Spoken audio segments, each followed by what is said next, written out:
우리 일본 팀들이 지난주에 일본 다녀왔어요. 제가 지난번 후쿠오카에 갔을 때 우리 일본 팀들에게 제가 지시를 했어요. 뭐냐면 한국에서 사역하는 우리 일본 세미나를 여러 번 많이 했잖아요. 한 7, 8번 했잖아요. 그렇게 하는 것보다는 이제는 일본에서 이제 하는 방법으로 우리가 한번 해보자. 그 대신에 그동안에 우리 아미를 통해서 지금 공부하는 우리 여기에 세미나에 참석하신 분들이 꽤 많거든요. 이분들에게 도전을 해서 이분들이 이제는 우리가 한 달에 한 번씩 일본으로 갈 테니까 우리 팀들이 일본에 있는 우리 사역자들이 그동안에 우리에게 공부를 했던 사람들, 지금도 하고 있는 이 사람들이 한 사람이 한 명씩 불러서 모아놔라. 우리 갈 때마다 한 달에 한 번씩. 그래서 하겠습니다. 한 달 반 전에 제가 그렇게 말씀드렸는데 후쿠오카에서 거기에 우리 팀들이 선정을 했어요. 선정을 해서 어저께 우리에게 아미 팀들 한국에 3분하고 이번 주에 또 일본에 있는 우리 선교사님 우리 이경렬 선교사님과 그 부인 이름이 누구죠? 치아로. 갑자기 내 생각이 안 나. 치아로 목사님이 아주 대단해요. 그래서 이번에 우리 팀 거기에 있는 일본 팀들도 왔지만 15명의 새 분들, 그러니까 일본 사람 15명 새 팀들을 모으는 게 그게 정말 기적이에요. 그래서 32명이 미팅을 하고 기도회를 하고 또 이 새 팀들이 우리 아미 공부에 조인하기로 이렇게 열매를 맺었어요. 근데 이것을 이제 매달 한 번씩 할 거예요. 그래서 우리 이번에도 이렇게 3분이 갔지만 이 3분이 또 다음 달에 갈 거예요. 그렇게 해서 12월까지 계속 이렇게 할 거예요. 그래서 이제 얼마나 많이 새 사람들이 모이나를 우리가 이제 점검할 거예요. 기도해 주시기를 바랍니다. 그러면 아이고 또 기도요? 또 그럴 거예요. 알아서 기세요. 내가 이런 설명하는 이유가 있어요. 성령님은 이럴 때 내가 여기에 참여해야지. 기도로 이런 마음을 주세요. 그런 마음을 가지시라고 제가 이런 정보를 드리는 거예요. 안 해도 괜찮아요. 네. 진짜예요. 안 해도 괜찮아요. 안 해도 이 일은 이루세요, 주님이. 그러니까 거기에 참여하는 사람이 복 있는 사람이에요. 오케이? 예. 여러분도 안 해도 괜찮아요. 주님은 하세요. 이때까지 그렇게 해왔어요. 예. 자, 이번 팀들 사진 몇 장을 보내왔어요. 우리 한번 봅시다.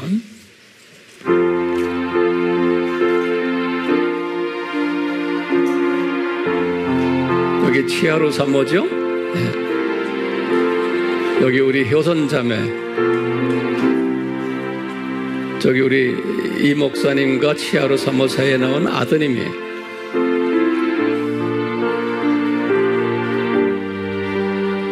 이 일본에서 이런 사역자들이 이렇게 모이는 것은 그리 쉬운 일이 아니에요. 지금 일본어로 저렇게 만든 우리 아밋 프레젠테이션, 여기 지금 머리 하얀 분 있죠? 이분이 우리 여기 참석했던 분인데 거기서 태어나신 의사 선생님이에요. 우리 조선 사람이 아니죠? 우리 무슨 사람이? 일본, 우리 한국 사람인데 거기서 태어난 한국 분인데 의사 선생님이신데 이분이 이제 여기 와서 우리 세미나 참석하시고 감동받고는 자기 병원에 있는 직원들을 다 이번에 또 데리고 왔어요. 네. 이건 무슨 교회예요? 저게 지금 하얀 이분은 알다시피 일본 전역을 다니면서 노방전도 하시는 분이세요. 목사님이세요. 감사한 것은 이런 소중한 분들을 한 자리에 모아놓는 것, 이게 보통 쉬운 일이 아니에요. 이 기적이. 감사합니다. 예? 앞으로 계속해서 우리가 이 사역을 진행할 것입니다. 오늘 좀 특별한 메시지를 전할까 해요. 이 두짐승 시리즈의 16번째인데요. 제목이 이 마리아 신학이 이 바벨론 신학이다라는 주제를 가지고 말씀드리려고 그래요. 이 말씀은 오늘 제가 나름대로 정리해서 여러분들에게 하나하나 잘 정돈해서 이 마리아에 대한 새로운 또 깨달음을 가질 수 있는 복된 시간 되기를 기대하면서 제가 이 자리에 섰습니다. 우리 지난 시간에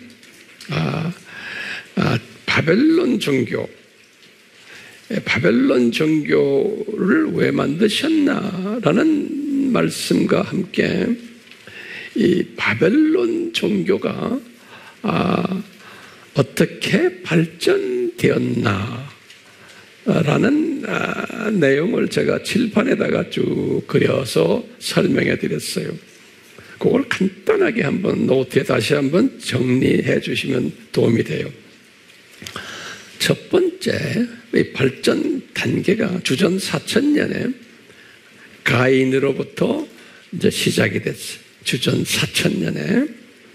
그리고는 홍수 이후에 주전 2200년에 니므롯이 등장해가지고 가인의 대를 이었어요. 그래서 이 니므롯이 삼신, 세 가지 신이에요. 삼신 학설을 만들었어요. 니므롯이. 그 삼신 학설이 우리 잘 아는 첫 번째 니므롯, 두 번째는 세미라미스, 세 번째는 담무스, 이렇게 삼신 학설을 만들었어요. 우리 기독교의 삼위일체와 비슷한 학설을 만든 거예요. 니므롯이. 그리고는 1500년 주전 때 힌두교가 만들어졌어요. 이 바벨론 종교에 의해서. 그리고는 600년 주전 됐을 때 느부갓네살이 등장했어요. 그래서 이제 느부갓네살이 제2의 니므롯 역할을 하게 됐어요. 그게 주전 600년이에요. 그리고는 주전 500년에 이제 이 바벨론 종교 사상이 힌두교에서 나와가지고 불교까지 연결된 게, 그래서 불교도 하나의 가지예요. 바벨론 종교의 주전 500년에. 그리고는 신약 시대에 들어왔어요. 신약 시대에 들어와서 이제 313년 컨스탄틴 황제가 기독교를 이제 인정해 줄 때예요. 이럴 때 5대 교구가 생겨났어요. 기독교요. 5대 교구가. 이 5대 교구 시대부터 이 바벨론 종교가 기독교에 물들기 시작을 했어요. 다시요. 바벨론 종교가. 그러면서 이제 이 5대 교구가 우리가 공부한 4번의 4대 공의회를 했어요. 4대 공의회 했을 때 첫 번째 공의회가 뭐죠?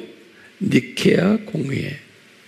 두 번째는 컨스탄티노플 공의회. 요거 하나하나 다 이제 적으셔야 되죠. 세 번째 공의회가 431년에 에베소 공의회를 했어요. 에베소 공의회. 그 에베소 공의회 때 마리아 신학을 이분들이 만들어냈어요. 에베소 공의회 때 431년에. 그리고는 20년 후에 451년에 이 칼케톤 공의회에서 공식적으로 채택했어요. 451년에 마리아 학설을. 그래서 그때부터 이제 5대 교구들이 마리아 학설을 가지게 됐어요. 그리고는 610년에 이슬람 종교가 나타났어요. 똑같이 다 바벨론 종교의 하나의 가지들이에요. 그리고는 1776년에 일루미나티가 나타났어요. 그것이 이제 두 짐승 세력의 이제 시작이에요. 이렇게 제가 지난 시간에 한번 정리를 해드렸어요. 자, 오늘은 이 바벨론 종교가 특히 우리 기독교의 마리아 신학에 어떻게 영향을 줬는가라는 내용을 우리가 오늘 좀 심도 있게 공부를 하려고 그래요. 자, 그러면은 제가 이제 칠판에다가 간단하게 써드릴게요. 바벨론 종교의 세 신, 그래서 삼신 학설 제가 간단하게 적어드릴게요. 여기다가 노트에다가요. 이 삼신 학설은 뭐냐면 도표를 간단하게 제가 제 책 여자의 후손 책에 자세하게 있어요. 지금 거기에 있는 내용을 조금 보충해서 내가 좀 설명해 드리려고 그래요. 이 삼신학설은 뭐냐면 첫 번째 이게 님으로서 제가 영어로 써드릴게요. 님롯 그래요. 님으롯. 님으롯은 이름을 뭐라고 부르냐? 이거를 바알이라고 불러요. 바알. 님으롯을 바알 이렇게 불러요. 이 바알이란 뜻이 뭐냐면 이것은 제가 영어로 쓸게요. 영어로 the Lord라는 건 얘기하면 주님이란 뜻이에요. 또는 master 또는 주인 이런 의미가 또는 남편의 husband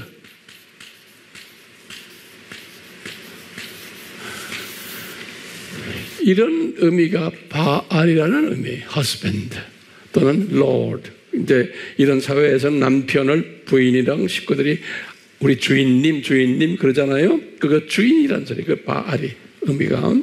그리고는 또 두 번째 이제 세미라미스죠. 우리 다 아는 얘기지만 그냥 적으세요. 세미라미스. 이 세미라미스는 여기에 이 니므롯의 부인이거든요. 부인이기 때문에 이름을 뭐라 부르냐면 바알티라고 그래요. 이 바알티라는 것은 이건 부인이라는 소리예요. 와이프라는 소리예요.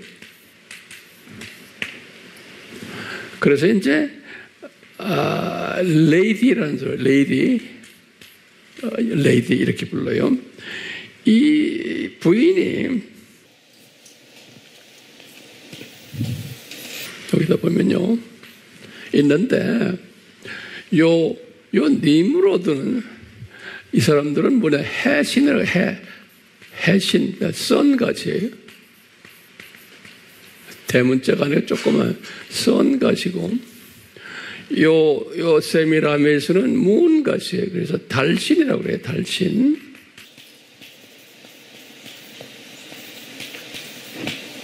근데 이 문인데도 이분들은 무슨 문이냐면 여기 초생달이에요. 우리 초생달 알죠? 이슬람 사람들도 초생달이죠. 초생달. 그러니까 왜 초생달이냐면, 네, 여기다 적질 않아요. 여러분들 적어 놓으세요. 초생달은 앞으로 이게 커지면서 풀문이야. 완전한 풀문을 한국말로 뭐라고 그래요? 보름달, 맞아요. 이렇게. 언젠가는 보름달이 되는 거예요. 그러니까 앞으로 잘 될 것을 보여주는, 소망을 보여주는 그런 의미에서 이 초생달이에요. 그러니까 초생달은 그 자체는 조그마지만 이제는 무슨 달? 보름달이 될 것을 약속해주는. 그래서 이제 이제 요 세미라미스는, 이 바알티는 어떤 신인가 하면요, 이게 부요 또는 다산, 아이 많이 났네, 다산 또는 장수 또는 행운. 그래서 행운의 신이에요. 이 여신이 초생달 모양을 가지고서 앞으로 사람들에게 소망을 주는 이런 의미에서의 그런 신이에요. 그리고는 이제 세 번째가 또 우리 아는 단무지죠. 단무지예요. 이 단무지는 요건 별신이에요. 별신. 별, stars. 이 단무지는 그냥 이렇게 해두세요. 자, 여기 이제 성경 구절 몇 개를 내가 많지만 내가 성경을 드리면요, 사사기 2장 3절 또는 2장 13절, 왕하 17장 16절, 똑같이 여기에도 사사기 2장 13절 또는 왕하 17장 16절, 다 똑같은 내용이에요. 근데 여기 사도행전에 보면 19장 24절에 보면 요 여자에 관한 이야기 나와요. 여기도 이제 왕하 17장 16절 이렇게 적어 놓으세요. 참고로요, 좀 있으면 제가 더 자세히 설명할 거예요. 그래서 이제 이 바벨론 종교가 삼신이 있다. 그런데 삼신이 있는데 이 삼신 중에서 가장 대표적으로 강한 그 이름을 가지고 영향력을 주면서 사람들이 집중적으로 섬겼던 신이 있어요. 이 삼신 중에서. 그 삼신 중에서 그 신이 누구냐면요, 세미라미스예요. 세미라미스. 예. 예. 그래서요, 이 세미라미스에 대한 여러 가지 이름들이 좀 있으면 내가 이제 알려주겠지만요, 이게 중요한 게 삼신 중에서 가장 인기 있는 신이 여신이 세미라미스 여신이. 그 이유가 뭘까요? 그러면 우리 인간들의 입장에서 보면 이유는 간단해요. 이 여신이 우리에게 돈도 주는 여신이고, 애기도 많이 낳게 한 다산 여신이고, 장수를 해주는 여신이고, 행운의 여신이. 그래서 우리가 행운의 여신이라는 말 우리도 많이 쓰잖아요. 이게 다 그런 거예요. 행운의 남진이라는 말 없어요. 이게 다 바벨론 종교에서 나온 하나의 문화들이, 세계 문화예요. 우리나라만이 아니에요. 예. 그런데 계속 거기다 좀 적으세요. 이 바벨론 여신 숭배 사상이 이 바벨론 종교의 중심 사상이라고 그랬죠.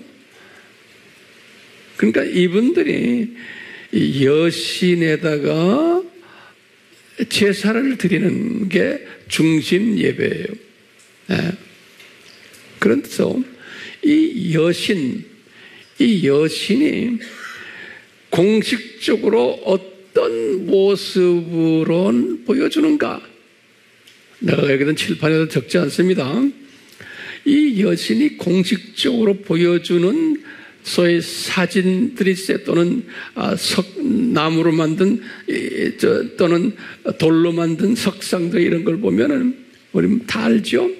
이 여신이 딱 이렇게 의자에 앉아서 자기 홀로 앉아 있는 게 아니고 꼭 무릎에다가 단무지, 저 아들 있죠? 아들 단무지를 무릎에다 딱 안고 있는 거. 이것이 바벨론 종교의 공식 신의 모습이에요. 근데 공식 신의 모습인데 여자 신이에요. 여자 신인데 남편은 안 보이고 이 아들 단무줄을 무릎에다 딱 안고 있는 모습. 이게 바벨론 종교의 공식 신의 모습이에요. 네. 그런 사진들은 여러분들 구글 들어가면 많이 나와요. 근데 교회 있을 때 보세요. 그래서 이것이 바벨론 종교의 공식 모습이다. 이렇게 이제 알고 계시면 되겠어요. 다시 말하면 여자 신이 소위 강력한 영향을 주는 종교예요. 자, 그래서요. 제가 여기다 이제 도표를 좀 그리려고 그래요, 다시. 그래서 이 여자 신이요. 이름이 엄청 많아요. 그래서 여기다 지금 보세요. 여기다 지금 우선 뭐냐면 남자 시의 니므롯이에요. 님롯이라고 그래요. 님롯. 이 님롯은 바알이라고 그랬죠. 저 똑같이 얘기했던 바알이에요. 바알인데 님롯은 소위 여기 지금 그리스 사람들 그리스 신화에도 이분 이름이 나오고 또 로마 신화에도 이분 이름이 나와요. 요 님롯이라는 이름이요. 요 사람을 우리 유명한 그리스 신화에서는 제우스라고 그래요. 우리 제우스 신이라는 말 들었죠? 예, 이 제우스 신이 이 님롯이에요. 그리스 사람들이 부를 때, 근데 로마 사람들이 부를 땐 제우스라고 안 불러요. 로마 사람들은 뭐냐면 주피터라고 그래요. 주피터. 이 주피터라는 말은 우리나라에서는 이게 목성이에요. 목성을 주피터라고 그러거든요. 그래서 여기 목요일이 여기서 나온 거, 목요일이. 그러니까 목요일이 님라드 데이예요. 그 다음에 이제 한 가지 더 하면 아주 그리스 신화라서 이 님라드 아폴로라고 그래요. 아폴로. 똑같이 로마에서도 이분을 부를 때 아폴로라고 그래요. 우리 아폴로란 말 많이 쓰죠? 달에 로켓을 보낼 때도 아폴로 그러죠? 이 아폴로라는 이름이 누구 이름이에요? 다 바벨론 종교에서 나오는 이 님라드의 이름이에요. 그러니까 님라드의 이름을 두 가지만 딱 기억하세요. 누구의? 제우스, 그 다음에 아폴로, 그 다음에 주피터. 이렇게 기억하시길 바라요. 그래서 이제 또 몇몇 이름들이 있지만 그 자세한 것은 제 여자의 후손책에 보면 자세히 나오니까 참고로 하시고, 오늘은 내가 지금 관심을 두는 게 뭐냐면 세미라미스예요. 이 세미라미스. 이 세미라미스는 보다시피 부여와 다산과 장수와 행운의 여신이기 때문에 이분의 이름은 엄청 많아요. 이분의 이름은 그 중에 우리 입에 오르내리는 몇몇 이름을 제가 드릴게요. 이 이름, 이 님라드보다 훨씬 더 많아요. 이분 이름이. 자, 우선 그리스 사람들이 부를 때 이분을 아테나, 우리 아테네라고 그러죠. 아테나라 불러요. 아는 여자의 여자. 아테나. 그래서 이 로마 사람들은 미네르바 그래요. 미네르바 이렇게 불러요. 이건 이제 지혜의 여신인데 그냥 지혜의 여신이에요. 자, 그 다음에 이제 우리 성경에는 아르테미스라는 말 들었죠? 한국말로는 아테미, 아테미. 예. 아테미스를 그리스는 말로 하지만 로마에서는 이걸 다이아나라고 그래요. 우리 다이아나라는 여자 이름 많죠? 영국의 다이아나, 그분이 이름이 이거 다 이 세미라미스 이름이 다이아나. 예, 아테미 다이아나 그래요. 그 다음에 쭉 있지만 여기 하나만 더 여러 가지 있어요. 우리 신발, 나이키 신발 있죠? 우리 나이키 신발 오겠죠? 그 다 여기서 나오는 게 이 여성 이름이에요. 이 나이키를 그리스 말로는 나이키라고 그러지만 로마 말로는 빅토리아라고 그래요. 빅토리아. 그 빅토리아는 이게 뭐예요? 승리의 신이. 아르테미스, 다이아나, 이거는 달이라는 달. 초생달.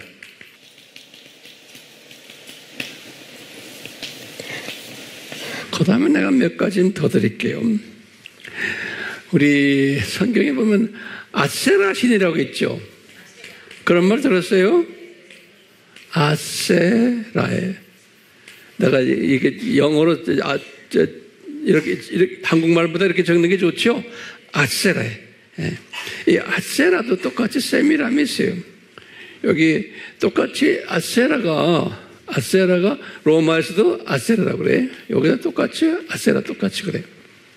요 사람, 이 아세라는 이 성경에 보면 사사기 6장 25절 성경의 구절에 말아요. 이거 있지만 그건 나중에 내가 칼럼에도 다 적어드릴게요. 그 다음에 이제 또 유명한 게 뭐냐면 아시타롯이라고 그래요.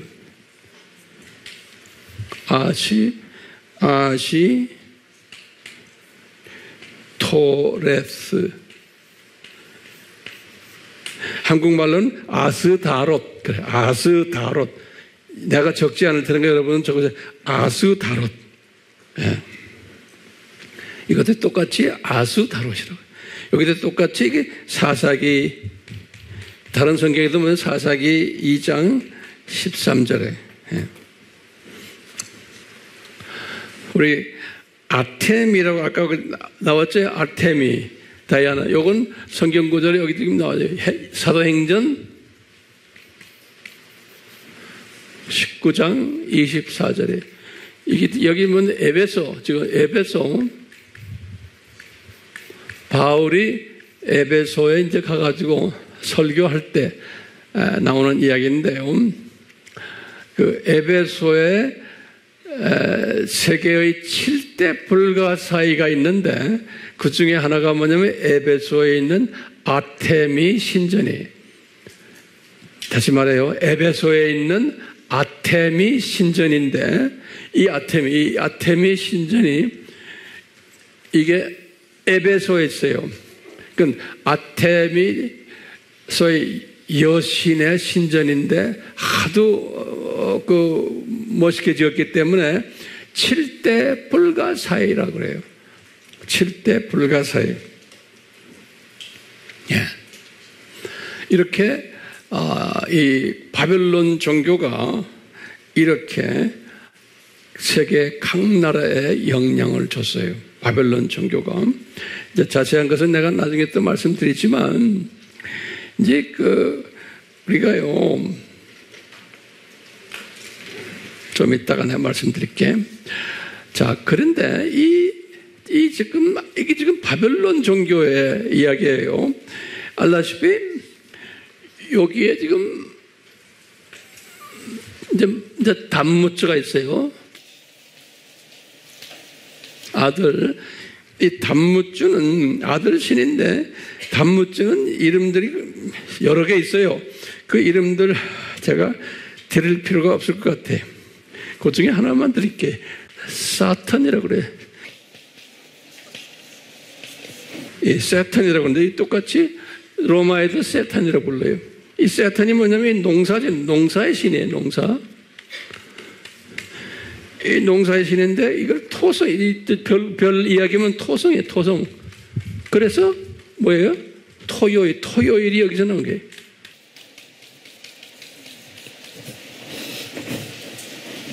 토요일이.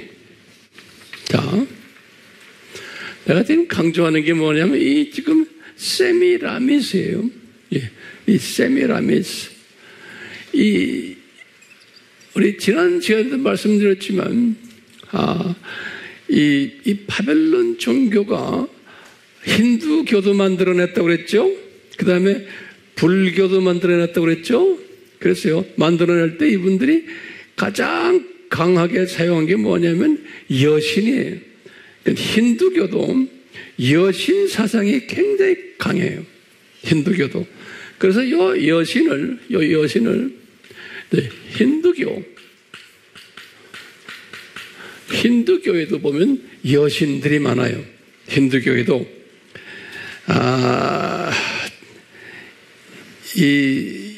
제가 한 7 정도로 했는데 시간이 없어서 내가 다 안 드려요. 제 책을, 종교의 기원 책을, 여자의 후손 책을 보면 자세하게 나오니까 꼭 그거 다시 읽어보세요. 이 힌두에 여러분들 인도 쪽이나 또는 그쪽 가면은 가장 인기 있는 이름들이 있어요. 여자 이름들. 그게 뭐냐? 락스미라고 그래요.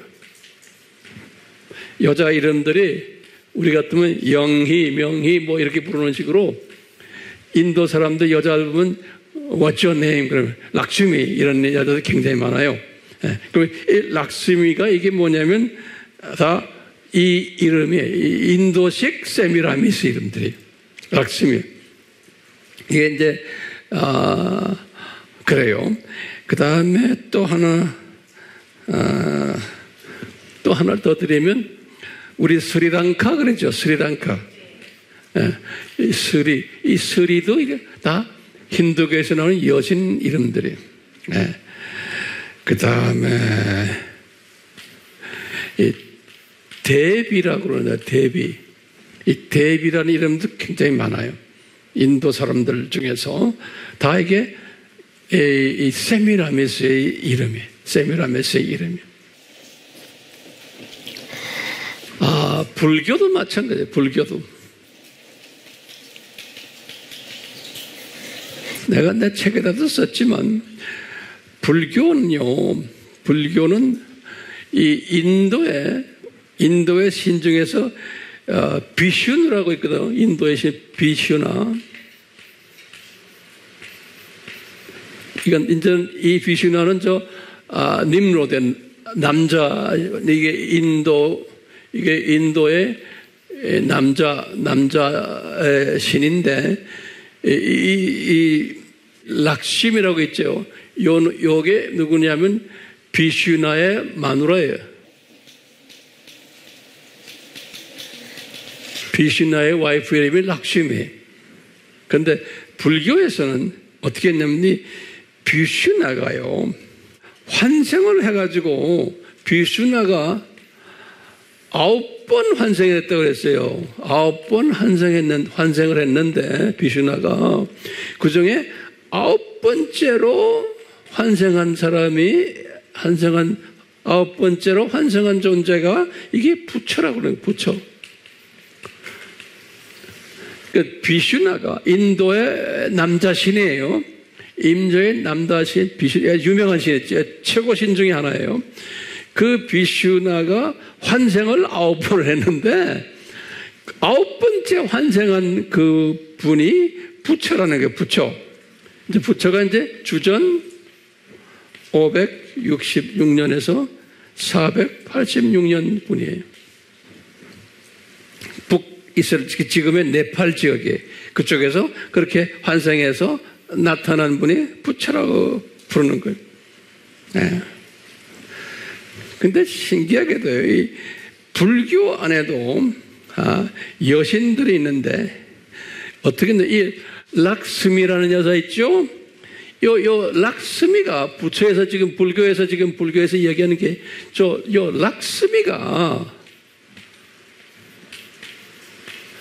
락스미가 이제 힌두교의 락스미가 불교로 이게 환생해가지고 락스미가 환생해가지고 불교의 관음 보살이 됐더니 관음 보살이 됐다는 거예요. 이 힌두교의 락스미가 환생을 해가지고 불교의 관음 보살이 되었다 그런 게 이 불교의 전통이에요. 그래서 요 관음 보살이 뭐냐면 자비의 여신이 자비의 여자신이에요. 관음 보살이라는 게 여자신이에요. 여자신. 그래서 이제 중국에서는 요 관음보살을 뭐라고 부르냐면 송자관음이다 이렇게 부르고, 일본에서는, 일본 불교에서는 다 여신이에요. 자모관음이다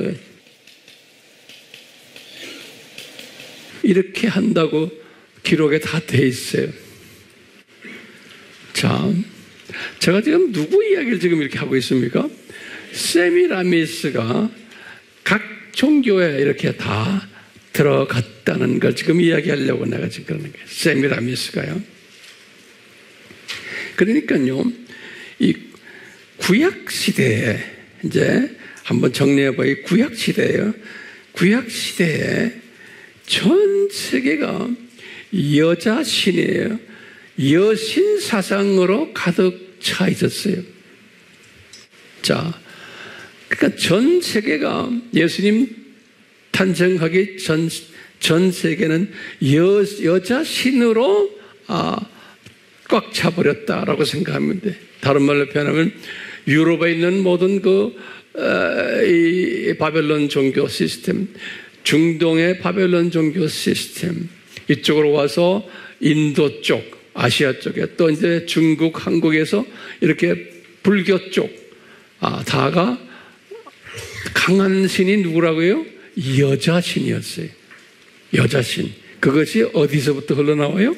세미라미스로부터 흘러나오면서 각 종교마다 이름들을 달리한 거예요. 이름들을 달리해서 여자신이 강했던 거예요. 그리고는 이제 신약시대에 들어왔어요.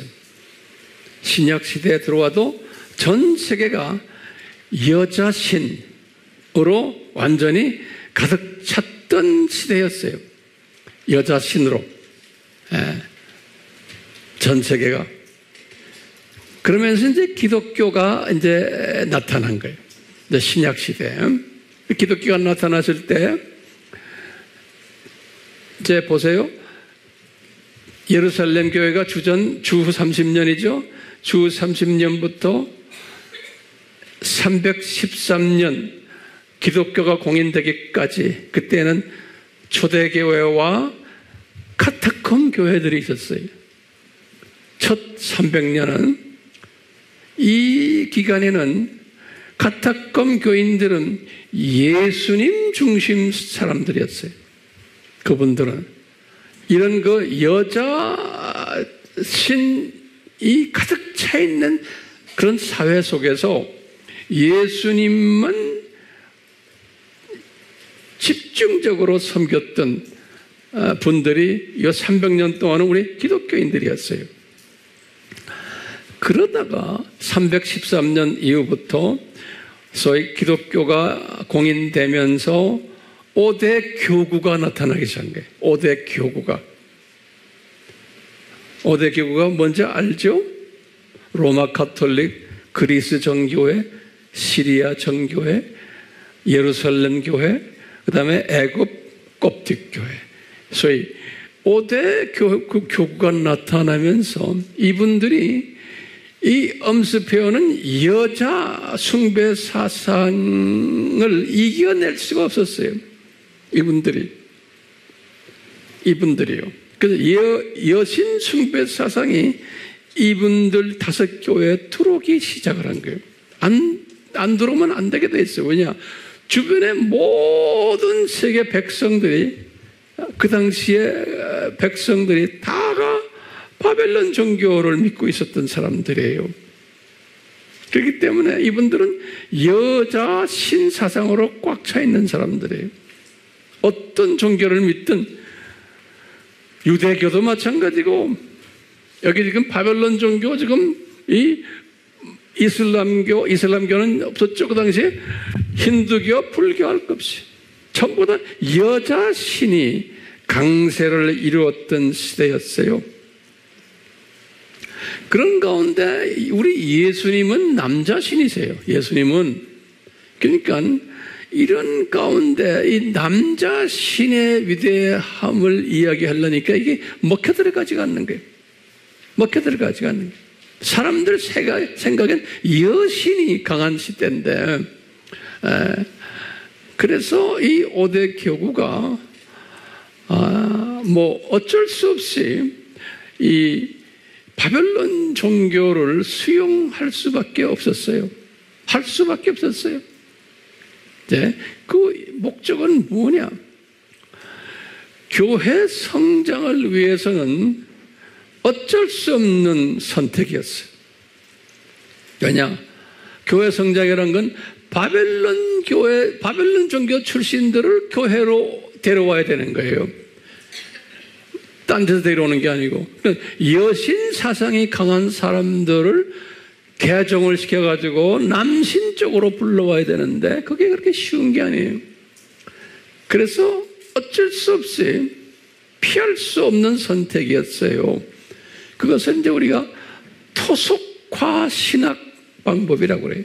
다시 말하면 토속 종교가 있어요. 토속 종교를 부인하는 게 아니고 그 토속 종교를 약간 변화시켜가지고 기독교적 토속 종교를 만드는 거예요. 이제 이런 식으로 이분들이 접근했었어요.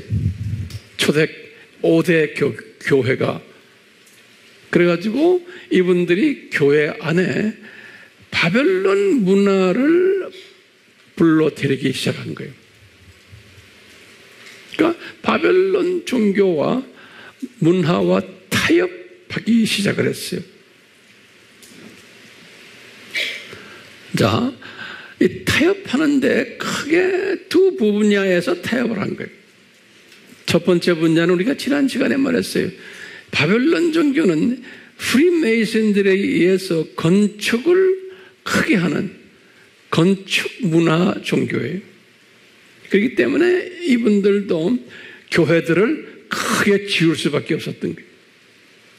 건축 사상 때문에. 그래야 뭐가 기독교가 커 보이는, 그래서 교인들도 그걸 보고 이제 교회로 오는 거예요. 그러니까 선교를 위해서는 건물을 크게 지어야 됐어요. 그것도 제대로 뾰족탑도 만들고, 큰 또 뭐죠? 오베리스크도 만들고, 이렇게 했었어야 됐어요. 그게 이제 첫 번째 타협이에요. 두 번째 타협이 뭐냐면은, 바벨론 종교의 여자 신이에요. 여자 신을 모셔드려야 되는 그러한 타협 방법이에요. 그래서 이제 이분들이 고민하다가 이제 건축은 그렇게 해도 됐지만 여자신, 바벨론 종교의 세미라미스 타입의 여자신을 만든 것이 그 유명한 마리아예요. 기독교의 여신을 만든 거예요. 마리아를 이제 그냥 예수님의 어머니로 계시다가 소위 여자신 수준까지 승격시켰던 거예요. 그래서 이제 구체적으로 마리아를 신격화시키면서 똑같이 예수님을 상대적으로 어린 아들로 단무처럼 만든 거예요. 그래서 이제 마리아가 크게 딱 나타나고 그 다음에 예수님을 마리아의 무릎에 앉힌 이 모습으로 변형을 시킨 거예요. 그러니까 마리아가 베이비 예수님을 안고 있는 것은 그러면 누구한테 배운 거예요? 그러면 바벨론 종교에서 배운 거예요. 그렇게 안 할 수가 없었어요. 교세 확장을 위해서는. 그러니까 마리아를 세미라미스화 시킨 거예요. 또 예수님을 단무주화 시킨 거예요. 자, 이것을 어디에서 결정했나? 아까 말했죠? 에베소 공의회에서 결정한 거예요. 431년에.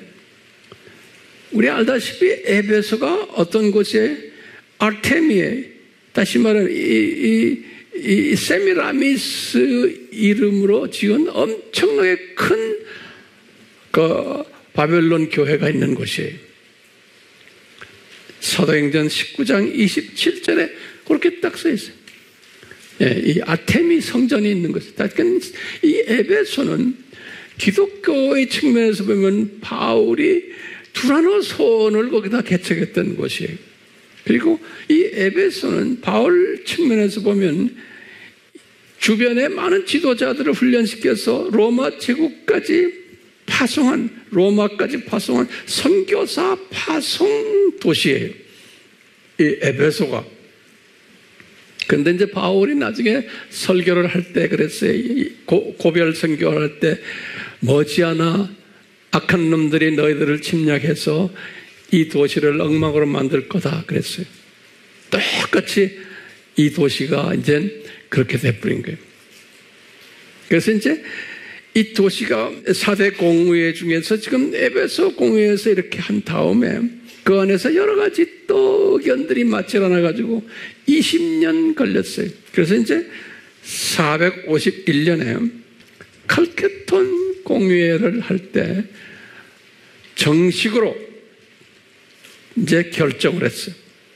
요 마리아 학설을, 이렇게 마리아 신학을 정식으로 도입한 거예요. 그 후부터 로마 가톨릭 교회, 모든 정교회들, 그 다음에 예루살렘 교회, 이 모든 당시에는 개신교가 없었으니까 전 세계 교회가 전부 마리아 신학으로 그냥 퍼져버린 거예요. 개신교가 없었어요, 그 당시에는. 그러니까 이것이 지금 451년이니까 500년에, 약 500년. 종교개혁이 1517년이지? 그러니까 약 1000년 동안이에요. 이 1000년 동안은 기독교가 무슨 종교로 봤으면 되겠어요? 마리아 신학 종교로 보시면 되는 거예요. 근데 그 안에 그 마리아의 신학을 믿지 않았던 분들도 분명히 있었겠죠. 이 5 교구 안에. 그렇지만 소수였을 거로 보고 있어요. 이 지도자급들은 다 마리아 신학을 믿고 있었던 거예요. 그렇게 변질돼 버린 거예요. 마리아. 다시 말하면 이분들이 이 첫 단추를 잘못 꿰었다고 그러죠. 그래서 제가 이 옷 모양이 이상하게 된 거예요. 마리아 신학을 가져오는 바람에 엄청난 신학적 문제들을 이분들이 안고서 살았어요. 네. 그래가지고요, 이분들이 이 마리아 신학을 어쩌다가 이렇게 받아가지고 성경에는 마리아에 대한 이야기가 많지 않잖아요. 예? 마리아가 그냥 예수님을 낳기만 했지 그 다음엔 마리아에 대한 얘기가 거의 없잖아요. 그러니까 이분들의 고민도 꽤 많았으리라 보고 있어요. 예. 그래서 이분들이 이 역사 속에서 보면 이 마리아를 신격화시키기 위해서 여러 학설들을 만들기 시작했어요. 그래서 제가 이렇게 보니까요, 한 6가지의 학설들을 만들었어요. 마리아에 대해서. 어쩔 수 없는 학설들이에요. 자, 그래서요, 첫 번째 학설이 뭐냐면,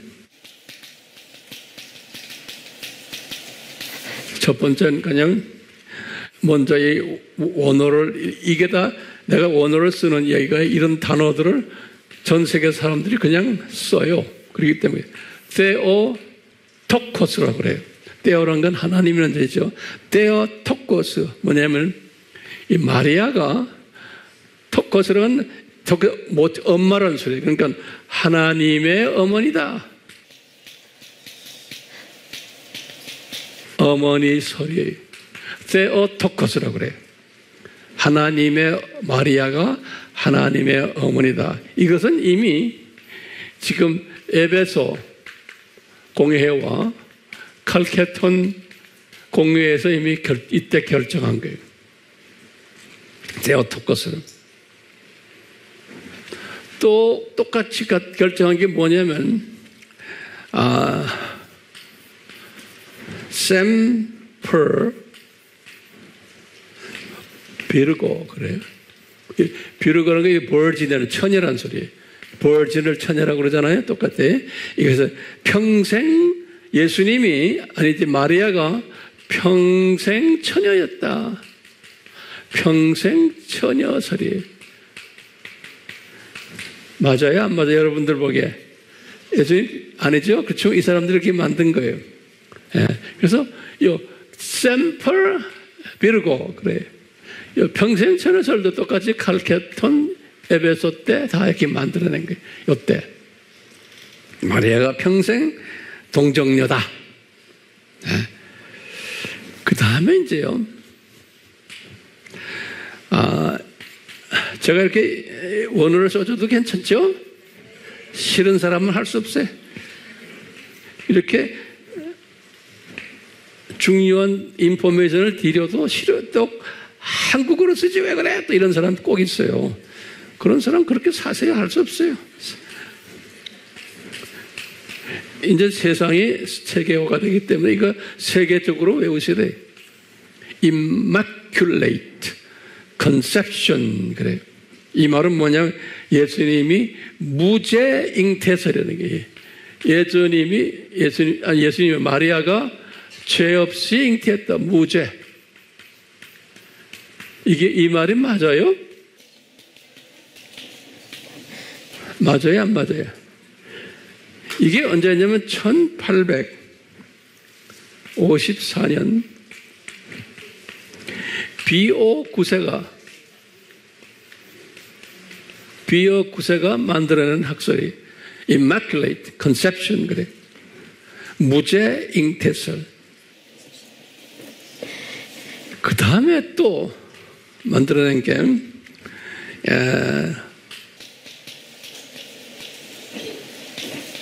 Assumption 그래요. 요거는 이제 뭐냐면 예수님이 아니죠 마리아가 이 사람이 승천했다. 그래서 마리아 승천설이에요. 이분들한테 참 기가 막히게 만들어내죠. 마리아가 승천했다. 이것도 1951년 비오 12세가 발표한 거예요. 마리아가 승천했다. 그러니까 마리아를 계속해서 신격화시키는 거예요. 마리아를. 어쩔 수가 없어요. 첫 단추를 잘못 껴놨기 때문에 그래요. 그 다음에 다섯 번째는 mediator. 저는 mediator 그래. 이게 예수님이 뭐냐면 구원의 중개자다. 중개자. 그러니까 이 말은 뭐냐면 이거는 언제 만들었냐면 이거 우리 이러면 바티칸 2 알죠? 바티칸 2제 공회, 바티칸 2 공회가 1962년에서 65년이에요. 이때 만들어낸 거예요. 이게 뭐냐? 예수님의 구원의 중개자다. 다시 말하면 내가 구원을 받으려면 꼭 마리아를 통해서 예수님한테 가야 된다는 거예요. 이제 그러니까 중간에 지금 마리아가 끼어 있는 거예요. 우리가 직접 마리아하고 할 수가 없다는 거예요. 구원 받을 때도. 그러니까 구원을 받으려면 꼭 마리아를 통해서 마리아가 아들한테 이야기했을 때 우리가 구원이 가능하다는 거예요. 그걸 언제 만들었어요? 이 바티칸2에서 제2공회에서 그만큼 마리아를 올려놨어요. 그뿐 아니라 이제 여섯 번째 똑같이 이제 이건 기도의 중개자예요. 똑같이 미디에이터지만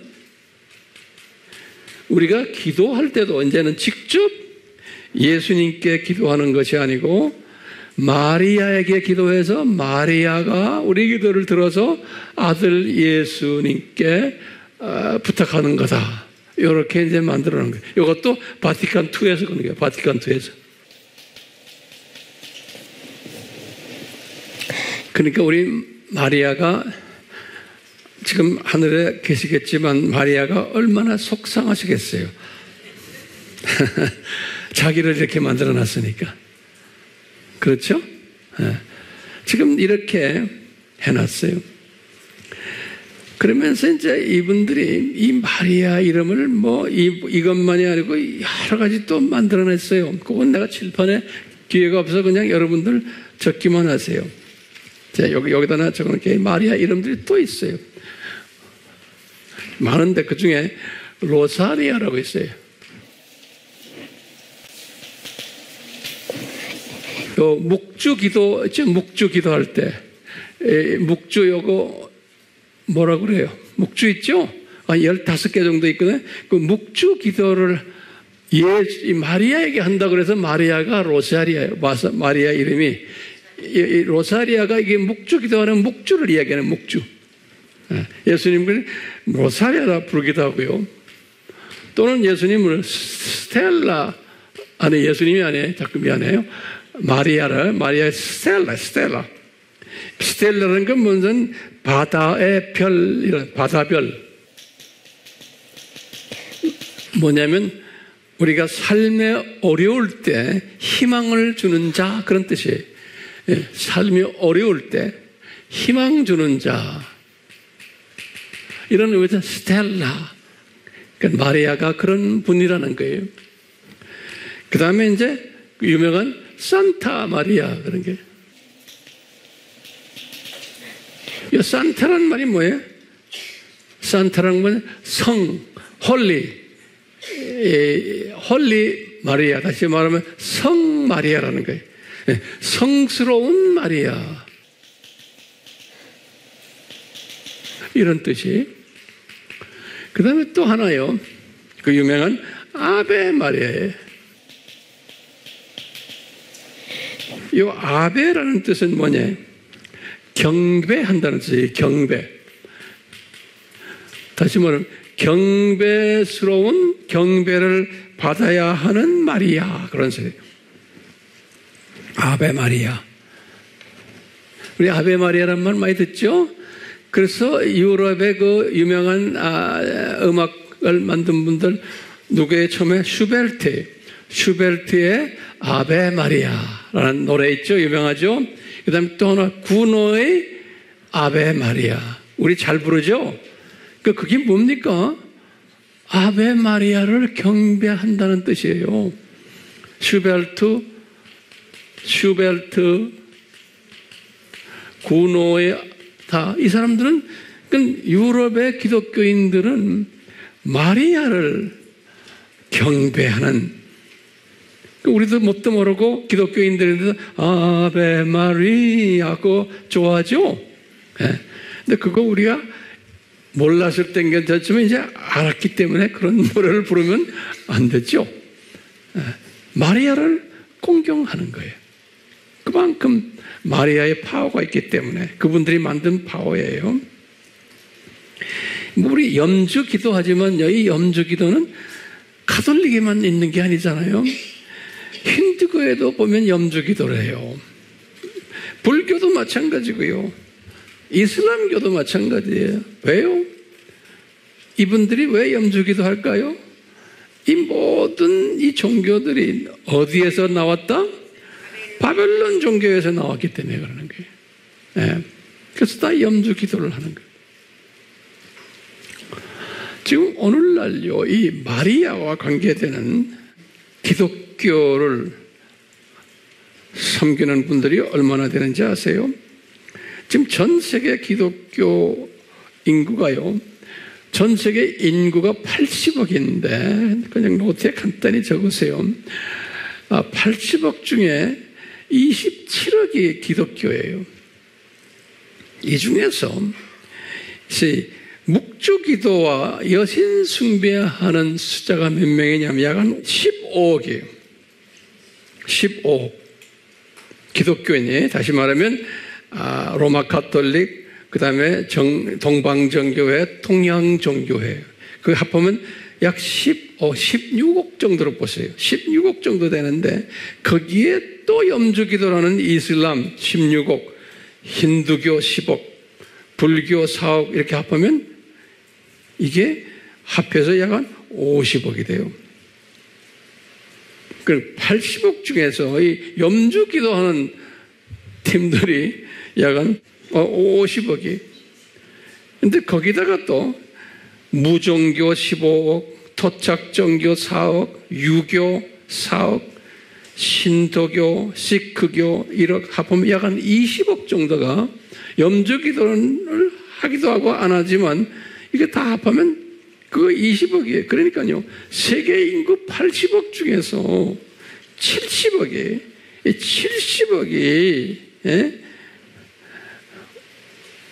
소위 이와 관계에 있는 사람들이야 모두. 그러니까 나머지 한 10억 정도가 우리와 비슷한데, 그렇다고 해서 우리가 비슷하다고 해서 우리와 진짜 같은 나이 안 그래요. 그러고 보면 우리처럼 믿는 기독교인들은 아주 소수로 저는 보고 있어요. 아주 소수로. 예. 자, 그리고 이제 우리 질문 한번 던져봐요. 제가 이제 결론적인 질문이에요. 중요한 질문이에요. 자, 이 질문이 뭐냐면, 그러면 이 마리아 신학이 무슨 문제가 있는가? 이거 한번 질문 던져봐요. 이 마리아 신학이 무슨 문제가 있느냐?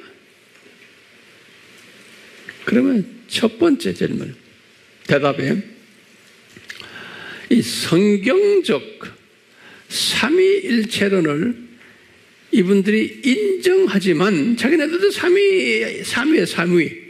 예, 그러니까 성경적 삼위일체론을 인정은 하지만 이 마리아 신학을 믿는 기독교 그룹들이에요. 이 로마 가톨릭이나 정교회들이. 하지만 교묘히 변질시킨 거예요. 기독교의 삼위일체를 인정하지만 교묘히 변질시킨 거예요. 거기에 마리아를 삽입시킨 게, 여기 변질시킨 거예요. 마리아를 삽입시켜버렸어요. 그러니까 이분들과 이야기해보면 학자들끼리도 그래요. We believe in 삼위일체, 삼위 트리니티 우리 믿어요 그런다고.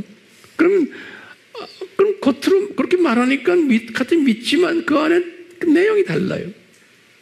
네. 자, 두 번째. 지금 첫 번째는 삼위일체로를 인정하지만 교묘히 변질시켰다. 그게 첫 번째예요. 두 번째는요, 마리아 학설이 무슨 문제가 있느냐에, 두 번째는 기독론을 이학화시킨 거예요. 뭐 어떻게 이학화시켰냐? 기독론을 마리아를 통해서 예수님께 기도하게 한 거예요. 마리아를 통해서. 그러니까 직접 예수님께 기도 못하게 한 거예요. 그뿐 아니라 직접 우리가 예수님과 교제도 못하게 한 거예요. 항상 마리아가 중간에 껴야 되는 거예요. 이게 이제 두 번째 문제점이에요. 세 번째 문제점은 뭐냐면, 마리아가 바벨론 종교의 세미라미스의 기독교의 한 분신으로 격화된 거예요. 따지면 마리아가 그냥 순수한 마리아가 아니고 세미라미스의 한 분신으로 격화가 된 거예요. 마리아가. 네. 네 번째는, 그러다 보니까 마리아 신학이 곧 바벨론 종교의 한 가지, 한 분신의 신학인 거예요. 마리아 신학이 바벨론 종교의 한 분신 신학이에요. 다섯 번째, 그렇기 때문에 이 로마 가톨릭 정교회 이 팀들이 바벨론 종교의 분신임이 틀림없는 거예요.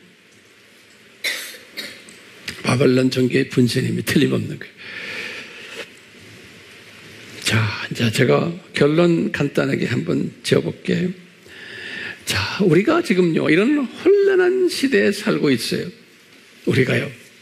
그러니까 우리처럼 믿는 사람이 많지가 않아요. 왜 그런지 아세요?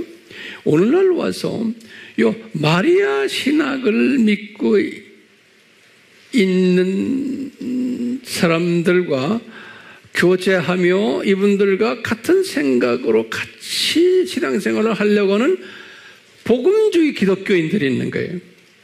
WEA가 지금 그렇게 가고 있는 거예요. 이 WEA가 복음주의인데 이분들이 이 마리아 신학을 인정해 주는 사람들과 같이 교제를 하는 거예요. 그리고 같은 하나님의 자녀로 생각하는 거예요.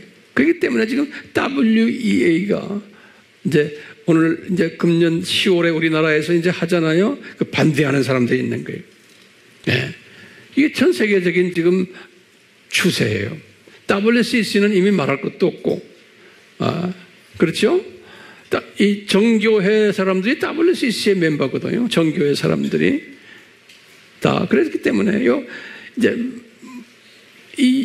오늘날은 이렇게 혼돈된 시대에 우리가 살고 있어요. 그러니까 이 여신 사상이 아주 굉장히 영향을 주는 이러한 시대에 우리가 살고 있어요. 이러면서 큰 교단들인 로마 카톨릭, WCC, 심지어는 WEA까지 저희 기독교를 대표하는 모든 그룹들이 이 사상에 동조하고 있는 때에 우리가 살고 있는 거예요.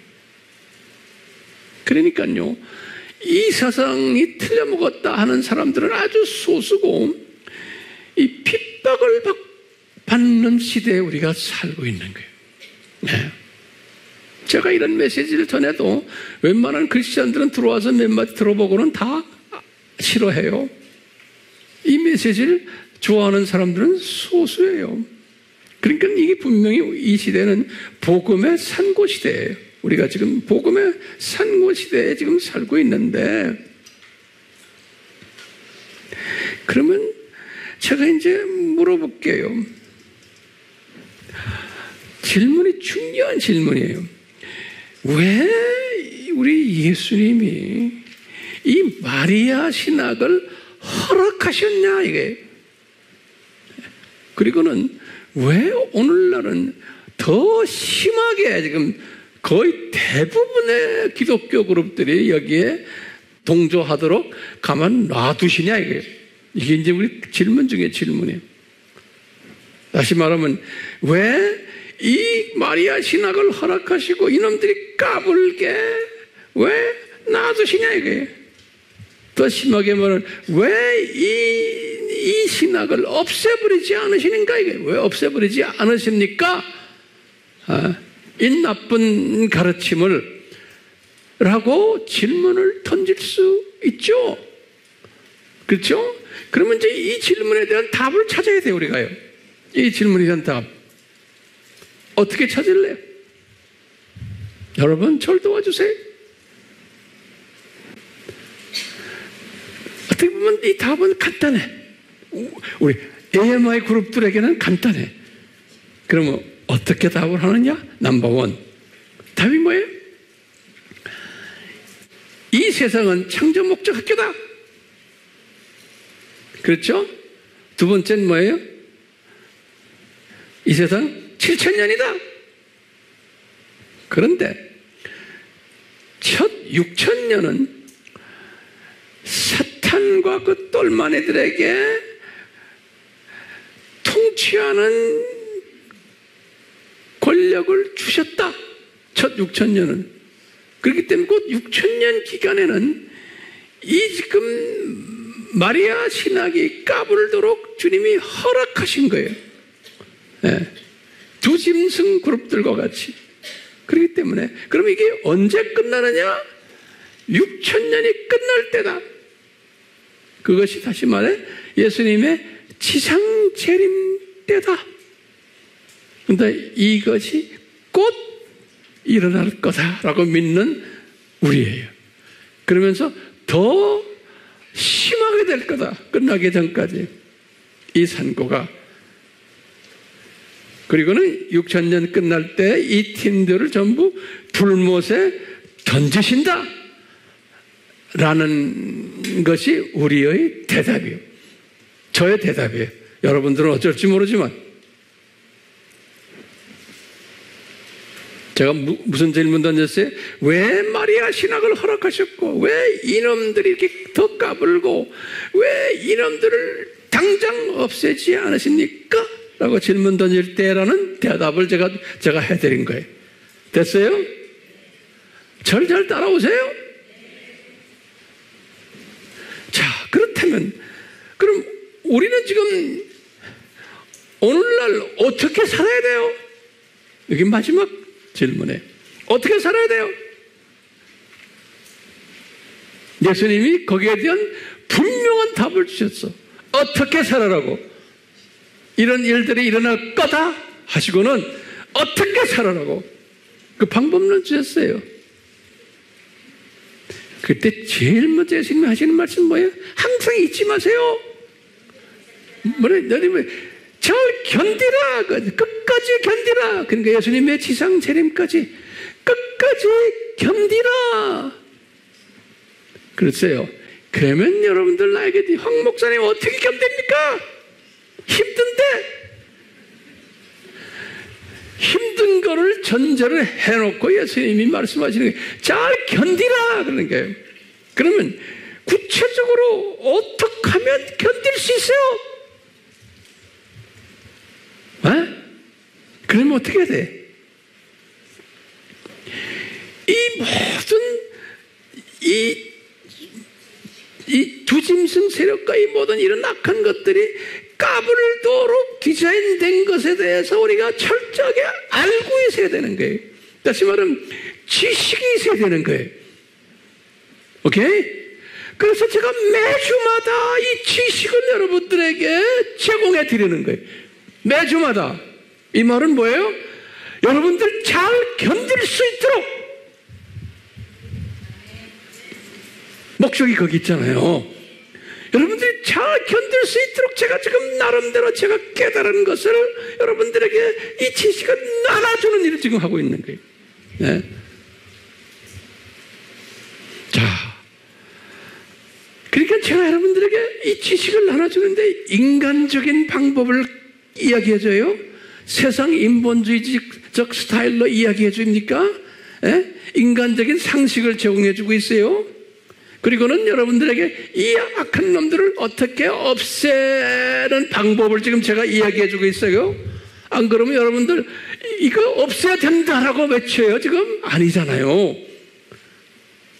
근데 당연히 있어야 되는 거예요. 근데 지금 많은 교회들이 오늘날 이 없애는 방법 또는 없애야만 된다고 하고 온갖 방법을 사용해서 기도 열심히 하고 뭐 산기도하고 뭐하고 부흥하고 가도 시위하고 투쟁하고 막 해요. 이것은 예수님이 가르쳐 주신 방법이 아닌 거예요.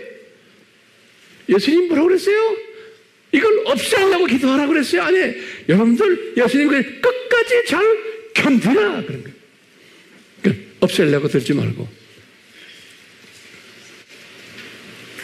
그러면서 견디다 보면 깨어있게 되고 그러려면 준비하게 되고 또 외치게 되어 있는 게 아닙니까? 오늘 제 설교 이걸로 끝나겠어요. 앞으로 계속해서 우리 견디는 방법을 주님이 주실 거예요. 아멘? 오늘은 우리 마리아 신학에 대해서 공부했어요. 이것이 당연히 있어야 되는 예수님이 디자인하신 산고 신학인 거예요. 아멘? 우리 예수님, 오늘 이 말씀을 우리가 듣고 있는 우리 모두에게 지혜 위에 지혜를 주셔서 이 말씀을 잘 소화하고 우리 삶에 적용하도록 은혜 베풀어 주시옵소서. 예수님의 이름으로 기도드리옵나이다. 아멘.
하신 일, 우리를 통해 펼치신 나, 고통과 슬픔 중에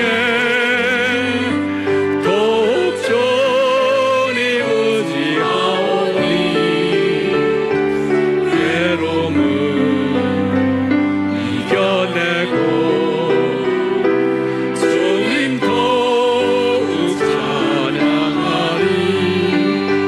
이 믿음 더욱 크시나 주가 지켜주신다. 어두운 밤에도 주의 밝은 내 인도하여 주신다. 주여, 우리가 이 찬송을 부를 때 삼위 하나님의 강한 만지심이, 은혜 베푸심이, 사랑 베푸심이, 성령의 강한 역사하심이 한 분 한 분에게 임하기를 소원합니다.